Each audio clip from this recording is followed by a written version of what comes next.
Shout out our sponsors, GW Competitions. They run regular draws for you to win different prizes, from cash to Rolexes to cars and all sorts. It's all legit, and the draws are run on Facebook Live and Instagram Live, and you got to be in it to win it. Good luck.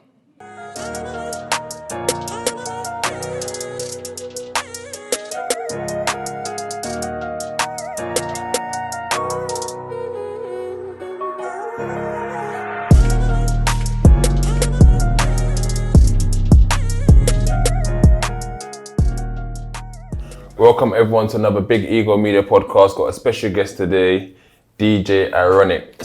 For many people, especially our younger generation, who may not remember Channel U or Channel AKA, he was someone that would see there a lot. So you was part of our upbringing, basically. Would you say that? Would you agree with that? Yeah, only because a lot of people tell me that. So yeah. I hear it. Yeah, I hear it. I mean, we can say you're someone that was way ahead of their time in regards to the business side of music, I guess. But yeah, let's start from the beginning, as we always do with this. I mean, tell us about yourself, like who you are in terms of where you're from, where did you grow up? No, the start for me starts in North London. That's where I was born and raised.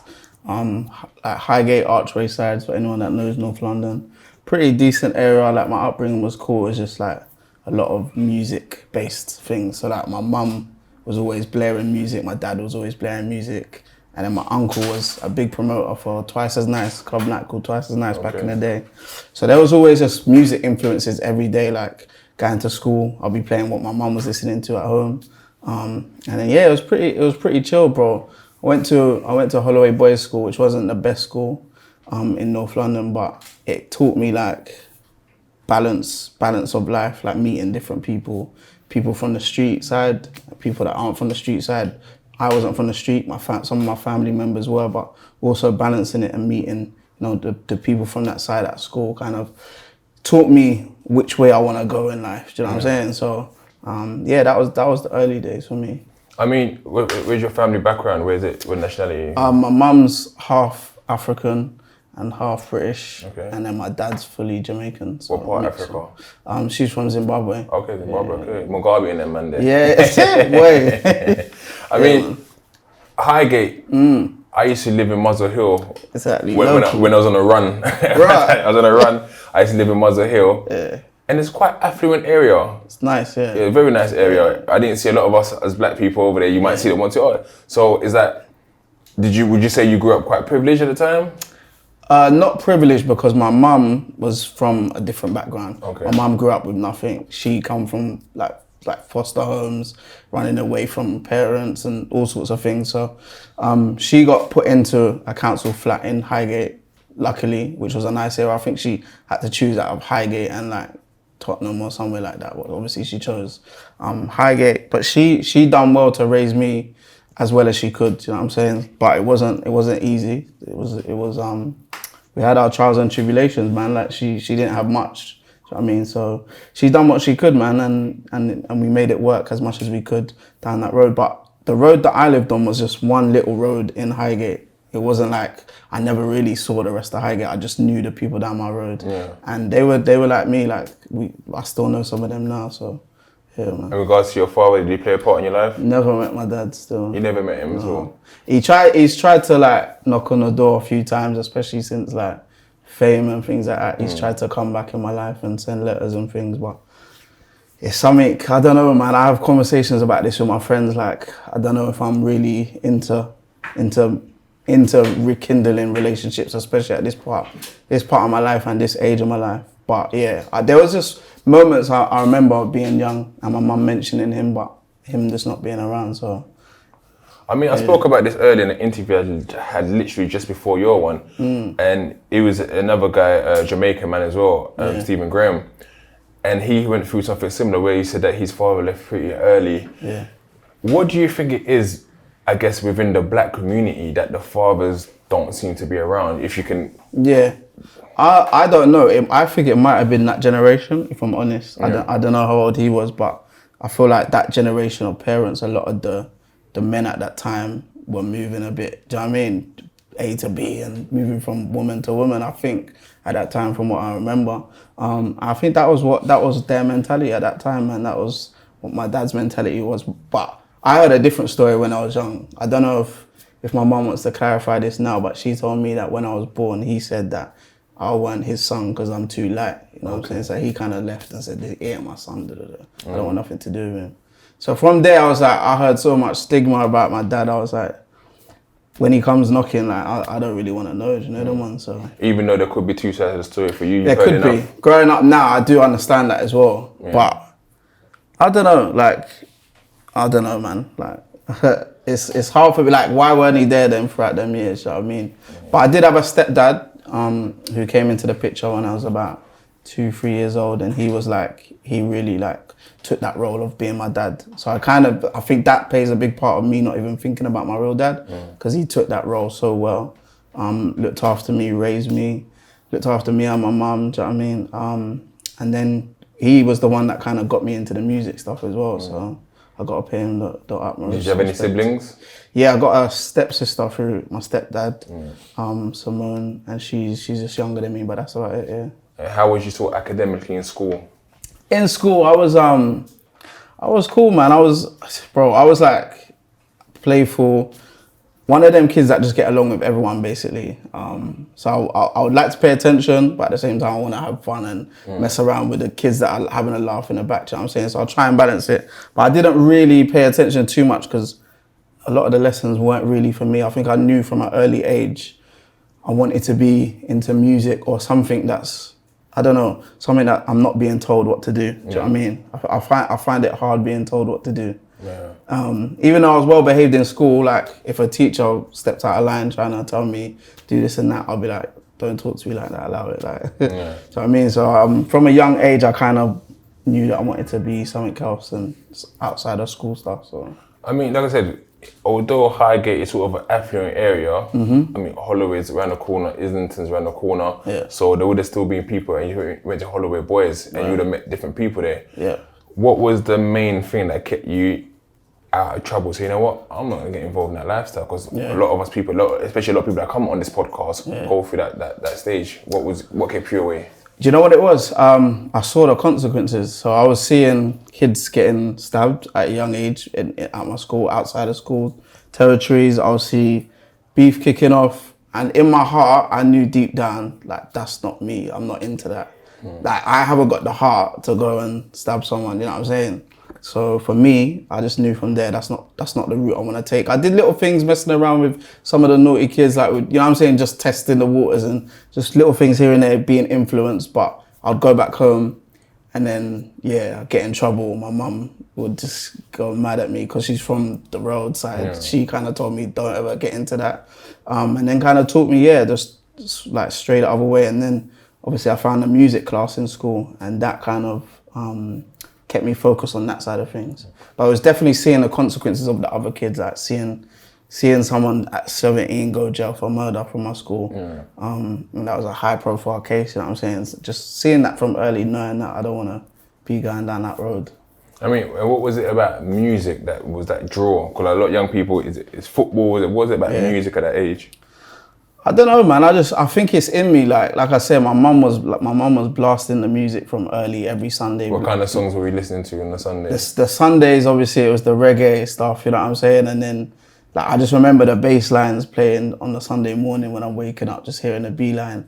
And then during the week, like my mum was a raver, so she'll be getting in late from like raving at garage raves, and like coming back home blasting jungle music and garage music. And I don't know, like from seeing that kind of turned me into like a lover of music, just wanting to hear all types of music. Then she'll be playing like Aaliyah albums and a lot of R&B stuff and just all those influences. I think if you listen to my music throughout my career, all of that is gelled into the music I make. So I gotta shout out my mum, man, because her influence in my whole life has been very powerful. Big up Mumsy, man. Big up Mumsy, yes. So I'm saying, so she was the main reason why I started straying in the right way, the right direction, man. But it wasn't easy, bro, because being in a school like that where it's troubles all around you, people are fighting, people are doing all sorts, you know what I mean? It's easy to get led into that direction.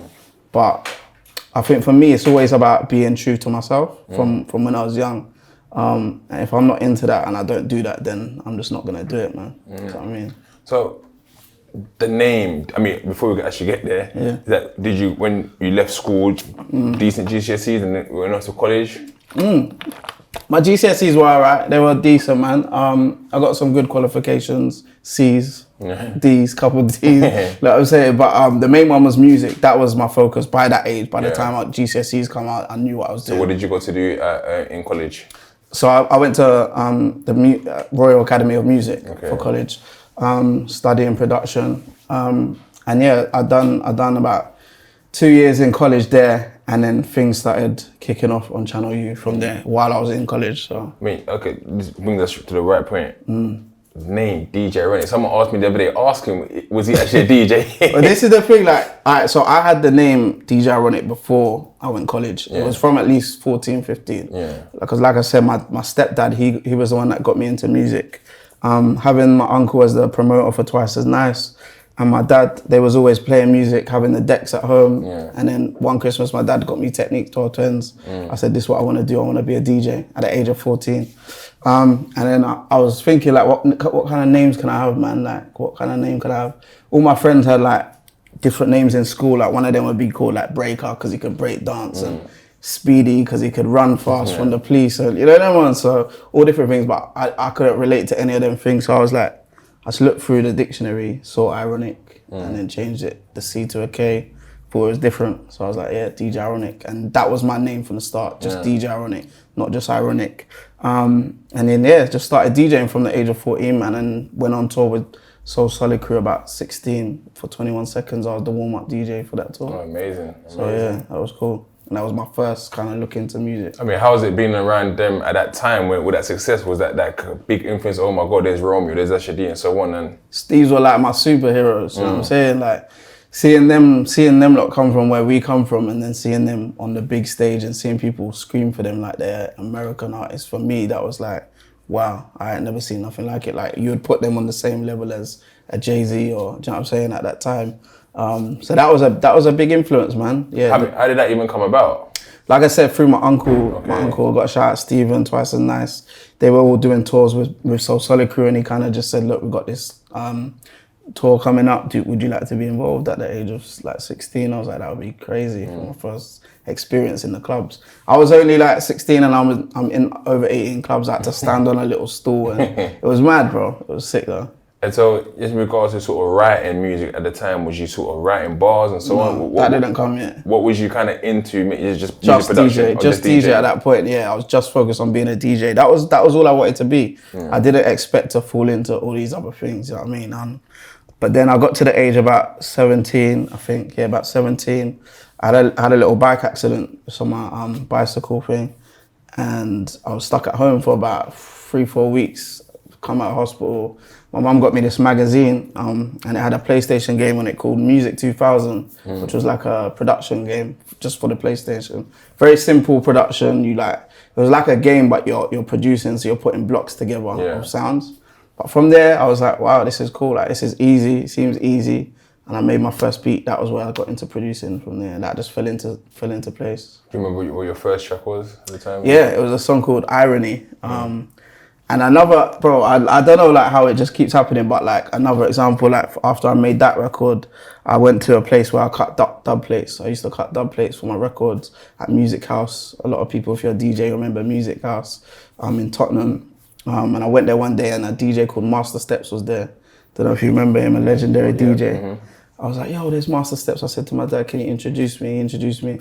I said to him, Master Steps, I got this song I just produced. It's called Irony, my first song. I just made it on my PlayStation. I was a young kid. He was like, yeah, cool, so I'll take it. And he was on Choice FM at the time. I'll say about a week later, he played it on Choice FM, and that was where I was like, yeah, this is. Would you listen out to see if he would play it, or did you kind of know it was coming? No, I didn't know. I didn't know. I just gave him the song.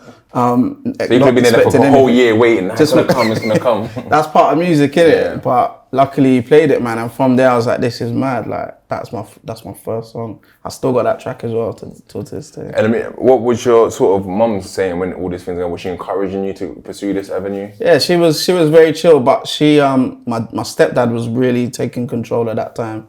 he was kind of bringing me from place to place, introducing me to a lot of the rave scene. Like he knew the Master Steps, he knew Wiley at that time. He introduced me to him at certain places, and he was kind of taking in charge. My mum kind of took a step back, but she was still supporting. She'll take me record shop every week to buy my records, and yeah, they were very supportive from the start, man. So when did you release kind of your first Channel U track?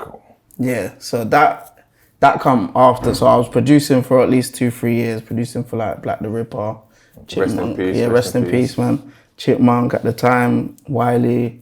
And was it grime at this time? A lot of grime stuff, but like I was doing kind of like niche grime where it was like I was using a lot of samples, a lot of Luther Vandross samples and things like that, just to make it a bit different, kind of add a different element to grime. But I was like in the background, so I was like, you know, I'd see Wiley just get this mad reception when we walk out, going like to the shops, like people were just kind of like, this Wiley, like whispers. I think, wow, this is mad. I'm just a guy in the background, but I think this is sick. Like I would love to do that one day, man. Just go on that side of things. And yeah, that was where I started kind of thinking about writing my own stuff. And then, but I thought to myself, it's too grimy right now. Like, what can I do that will make me stick out to everyone else? I'm not really on the violence talk. I can't really do the 4-bar repeat talking about violence. So I was like, you know what, let me try a different angle and just be myself. I love the ladies, talk about the ladies, talk about love. And I was gonna say, would that come from back to again your mum listening to sort of the R&Bs and the leaders and stuff like that? Yeah. Could be. And I was raised pretty much by my mum, because at this point my mum and my stepdad had split up, and then my sister was here. So I was in a household of 2 women. I was kind of like, you know what, let me make some songs for the ladies. So it made you kind of a sweet boy. Yeah. Kind of. I hate that thing, but everyone calls me it anyway. But yeah, so then I kind of just fell into place of writing my own stuff, but started on the Gellum thing. And I mean, just again on the production side, because I got an interview, I mentioned actually release it today, but I don't know if I want to release it today, with Zeph Ellis, Rotten. Legend. Yeah. And he's someone that, when I interviewed him, said about how did you know, I guess, the business side of production, of selling your beats for yourself? Was it just give out beats for free at the time? There was no business at that time, for me anyway. Remember, this was pre-everything, pre-Stormzy, pre-Tiny Temper, pre-myself. This was before I saw, but this was just after Soul Solid Crew. And to me, like, Soul Solid Crew were so massive, like I didn't even think about getting that big or doing anything that they done or touching. Like being on that Mobo stage was like far out for me. Do you know what I mean? So it weren't even thinking about business more. I love making music. I love doing what I'm doing right now. Give it out to this person. We're popping off in North London. Everyone's loving the tunes I'm doing with Black the Ripper and shit. And just from there, I was like I just loved the hype, innit? It weren't really about business at that point. I can't lie, bro. And yeah, I weren't no selling beats or anything. So. I mean, I just quickly talked about Zeph Ellis at this point. You said a word, legend. Yeah. I put a snippet of his interview the other day, and someone said he's kind of the UK Kanye West. Yeah. Do you agree with something like that? Because he's a controversial character. He's a very controversial character, but most geniuses are, innit?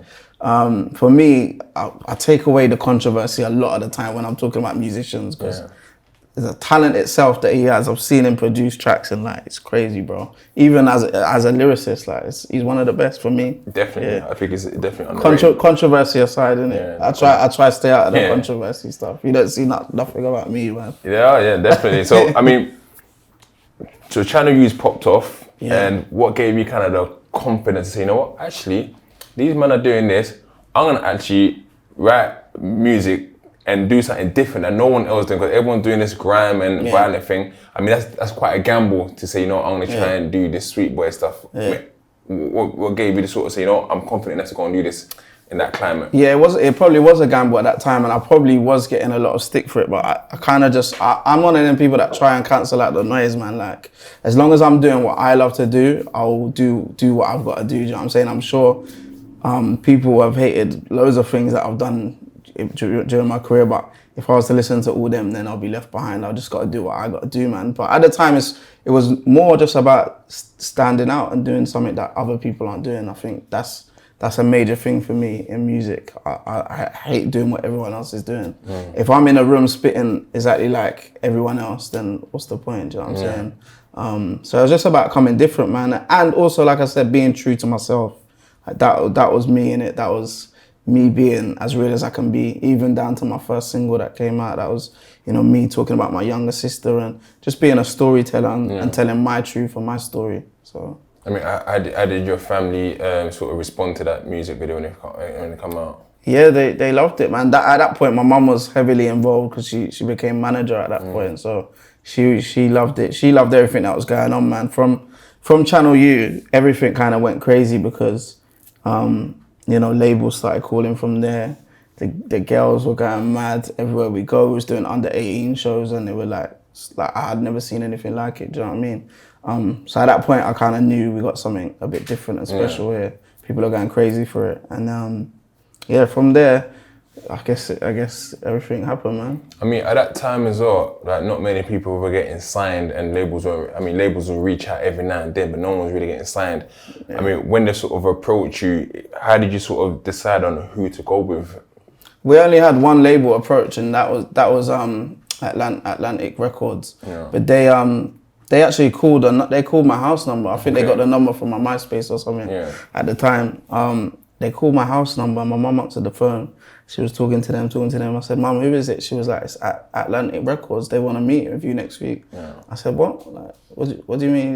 You're talking rubbish, Mum? Like Atlantic Records, you signed T.I. and P. Diddy in America. Like, what do you mean? Like, I come from grime and like producing grime tracks. Like, why are they gonna reach out to me?" But she was like, "Look, they want to meet him." I didn't take it serious until we went for a meeting the next week, but. Yeah, it was all very fast, bro. It was quite a roller coaster. Like you said, no one had ever seen that before. No one had been signed from my generation at that time. There weren't big signings. There was the Channel U era, which was sick, and people were doing movements from there, but like taking it to that next level of like stardom and like chart success and stuff like that. We had never seen it, so I couldn't believe the label stuff. I didn't believe it until I went there and we signed the deal, man. I mean, was it a thing that this is the first deal we're signing because we're so excited, and looking back in hindsight, would you say, actually, nah, let's see what more people might have to offer, let's ask for more? Yeah, I wish we did that, but bro, like, there was no like business mind at that point. I know it's easy to think business now because the scene's so big and there's so many labels interested. Cause I don't know, maybe other labels wouldn't have even come at that point, you know what I'm saying? Because it weren't such a built-up thing at that point. Maybe they wouldn't have, but you're all right. I probably could have held back a bit more, released a few more stuff and seen how big we could have took it at that point. But and was the deal something at the time that you guys were satisfied? Was it like an album deal, singles deal? It was one album deal. Yeah. It was all right. Now looking back, that's like something that I do think, like I never understood contracts at that point. Yeah. Now looking back, I understand contracts. I'll read through it. I think I could have took something better, but I can't complain, man. Like everything happens for a reason. It took me to where I wanted to go to. You know what I'm saying? I mean, my mum didn't have a clue what was going on as well. Yeah. She doesn't know the music business either. So we were just in their world, really. You know what I mean? I mean, for kind of like our young audience who are pursuing music now, is it something like when you're being offered kind of these contracts? What advice would you kind of give now, per se? What advice? Getting contracts now? Yeah. I would say get a good music lawyer, preferably someone who you're recommended, but not from the label side. You know what I mean? That happens a lot as well.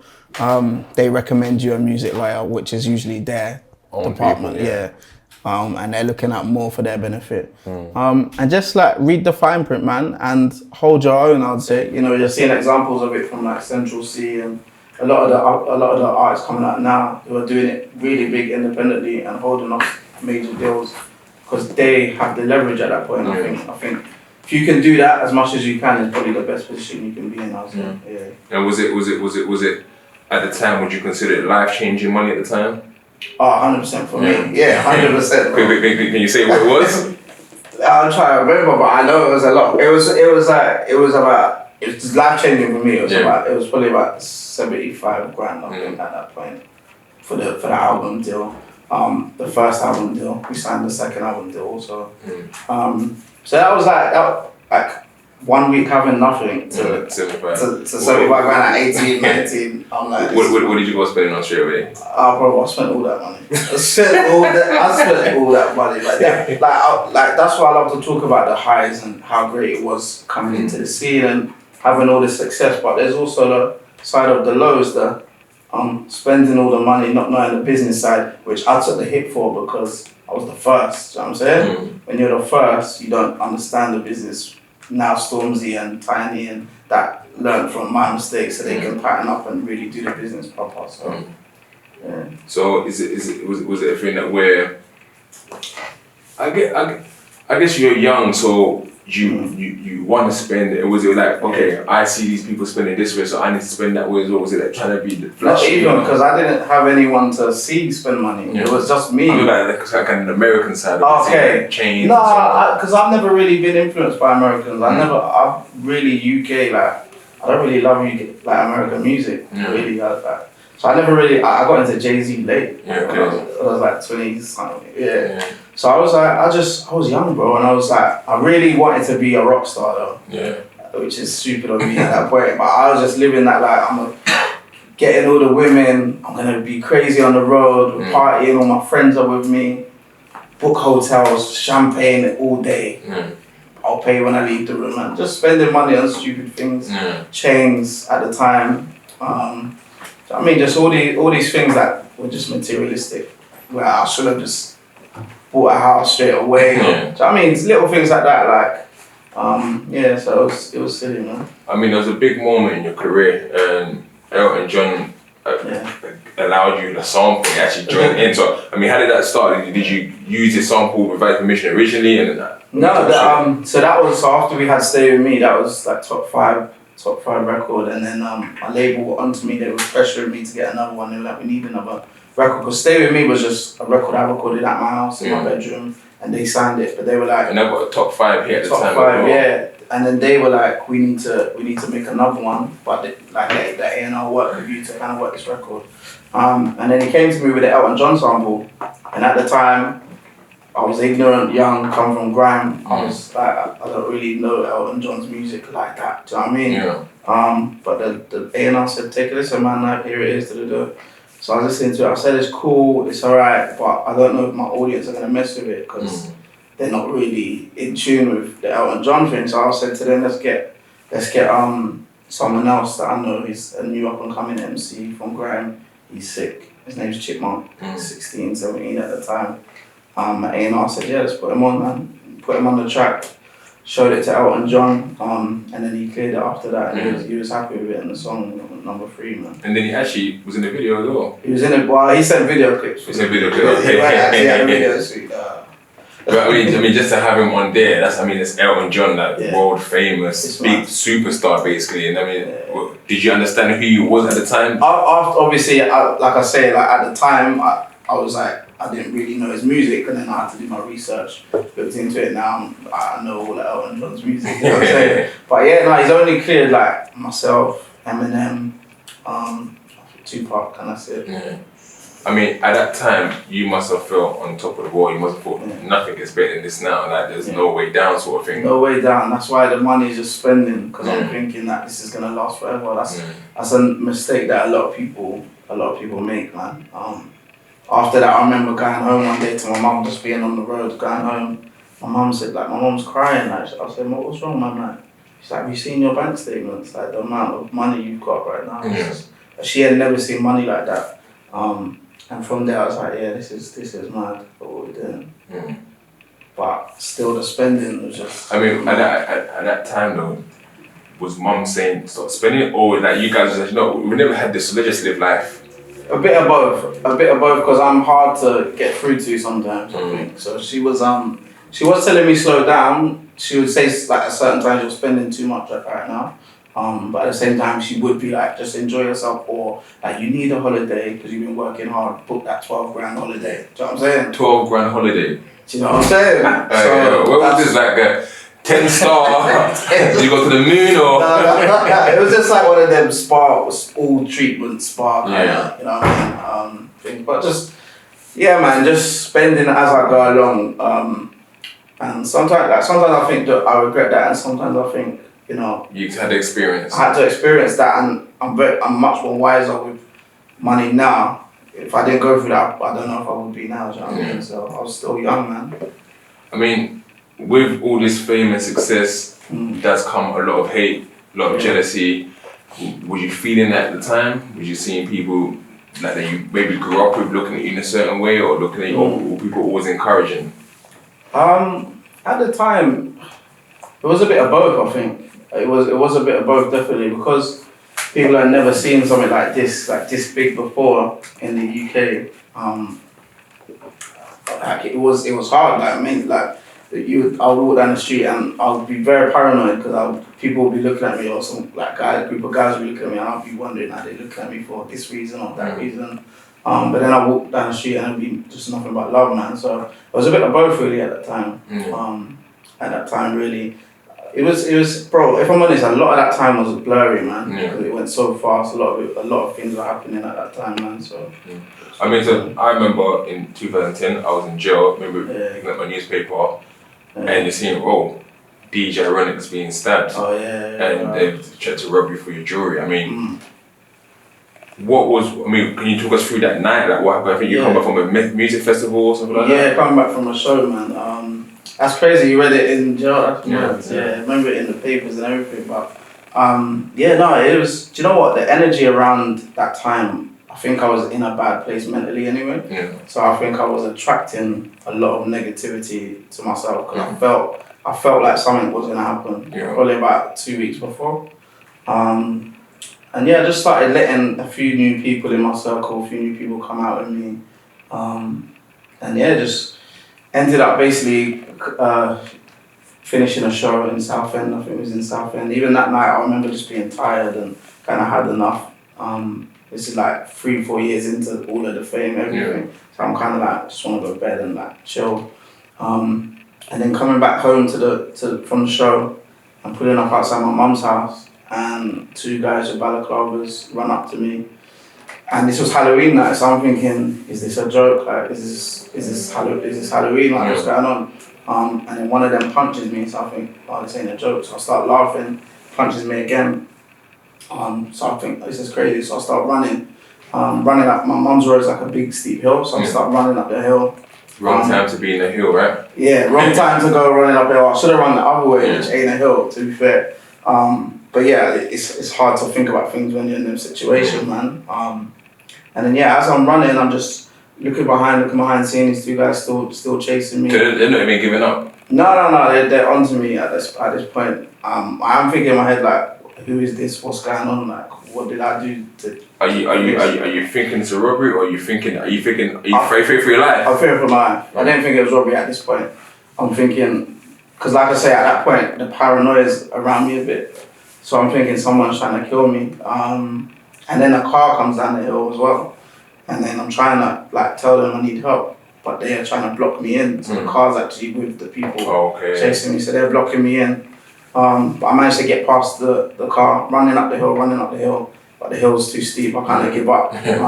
The guy comes up to me, he's got the knife. He said, give me your ring, where's your ring, whatever. So I took my ring off, I threw it so it would go away from me. Yeah. So as he went to go get it, I ran back down the hill, ran to my neighbour's house, banging on my neighbour's door saying someone's trying to kill me out there, someone's trying to kill me, help me. At this time I still don't know that I've been stabbed. Yeah. The adrenaline's just running crazy. So she lets me in the house, she's panicking, my mum's upstairs, my mum comes down panicking, and they're like, are you alright? Like, how are you? What's going on? What's happened? I said, someone's trying to kill me. They're like, are you alright? And I said, yeah, I'm fine. And then there's a load of blood on the floor, but I didn't know. And then I looked down, then I just panicked from there. Yeah. And you called the ambulance? Called the ambulance, and everything was a bit mad from there, bro. Cause I've never been through anything like that. And then for someone as well who's never been part of the street side of things, for you to experience that. It was baffling for me.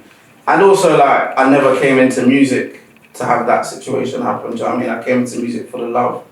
As every part of the story I've told you, it's like I just fell into loving production and being an artist. I never wanted to, come across things like this. So for me, it was like a very confusing time for me, man, and very, very paranoid time.